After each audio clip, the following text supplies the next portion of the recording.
Aujourd'hui, je voulais vous parler de Marine Tondelier. Elle n'a jamais géré une collectivité, elle n'a jamais voté un budget. Et tout ça pourquoi? Parce qu'elle n'a jamais été élue. Faux. Marine Tondelier est élue conseillère municipale et d'agglomération d'Hénin-Beaumont depuis 2014. Elle est élue conseillère régional depuis 2021, donc elle connaît très bien les collectivités locales. Elle vote des budgets et elle se bat en plus dans une ville dont le maire est Rassemblement National.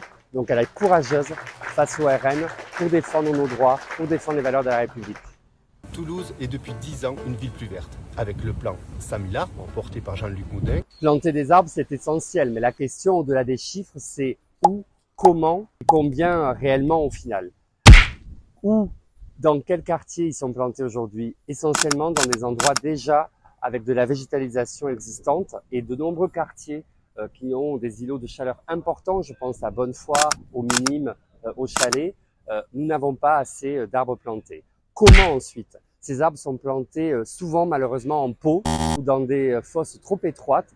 Nous avons besoin de sols vivants et un arbre, pour qu'il se développe et joue son rôle d'îlot de fraîcheur, il doit être planté en pleine terre.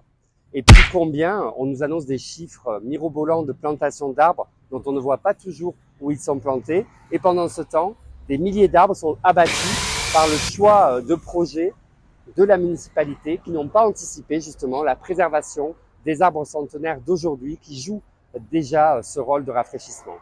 Avec la renaturation de l'île du Ramier, ce sont 10 hectares qui ont été renaturés en lieu et place du parc des expositions. Et une ville plus verte pour nos enfants, avec ses cours oasis, ses cours débitumés.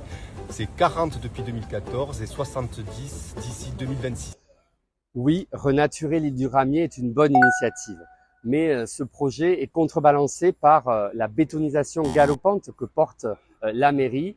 L'exemple le plus flagrant, c'est le projet de Jonction Est qui va bétonner 30 hectares d'espace agricole et naturel, là où aujourd'hui nous avons un parc de l'Hers.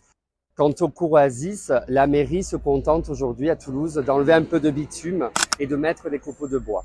Notre inspiration, nous, elle est plutôt du côté de Bordeaux, de Tours, de Lyon, qui eux mettent en place de véritables cours végétalisés où on plante des arbres et des espaces verts en pleine terre, où on associe des jeux, des espaces donc ludiques pour les enfants. C'est ainsi que nous allons créer de véritables cours oasis qui soient au service du bien-être des enfants et qui mettent en place des îlots de fraîcheur dans nos cours d'école. Pour le vélo, c'est 80 millions d'euros investis par la métropole sur des infrastructures. C'est 192 stations vélo et l'arrivée du vélo électrique. Et c'est le réseau Express Vélo qui est développé sur l'ensemble de la métropole.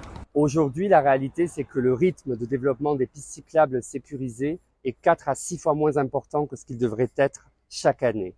Quant au réseau Express Vélo, la réalité, c'est qu'à la fin du mandat, aucune ligne de réseau Express Vélo ne sera réalisée entièrement à Toulouse. Ce qui manque cruellement aujourd'hui, c'est le développement des aménagements en continu et sécurisés pour permettre à chacune et chacun de prendre le vélo pour aller au travail ou amener les enfants à l'école en se sentant en sécurité. Et donc c'est cela, une politique réellement écologiste. Et donc, cher Johnny Dunal, si vous vous sentez l'âme de faire de l'écologie réellement, nous vous invitons à nous rejoindre dans le groupe des élus écologistes pour porter ensemble un véritable projet écologiste pour Toulouse.